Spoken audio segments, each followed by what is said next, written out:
To connect Redmi Note 14S to car, let me quickly tell you how you can do this. First of all, you will have to go into the settings, and from here you have to go into the more connectivity options.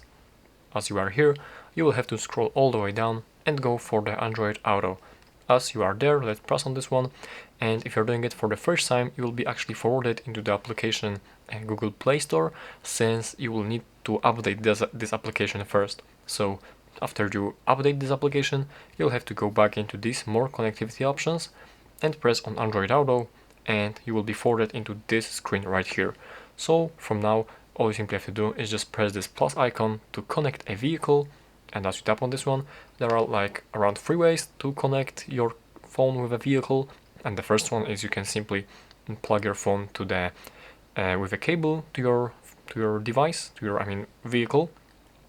It has to be USB port, which is Android Auto compatible, as you can see. And after that, you'll be able to proceed with the connection and follow the on-screen instructions basically.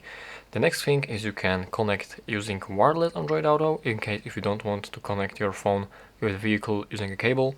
So let's tap on this one simply, and from here you will have to enable Bluetooth on your phone. So let's enable it, and here there's the instruction to press and hold the voice command button to begin setup. And you will find this phone right here on your vehicle, your Redmi Note 14S on your vehicle, and you will also have to follow on-screen instructions to continue and to finish the connection. And there's the third way to connect using only Bluetooth. So basically you will have to find your phone in the vehicle, like in this screen on your car. You will have to find this device and pair, or simply pair a vehicle via your phone right here. It will be available in these available devices.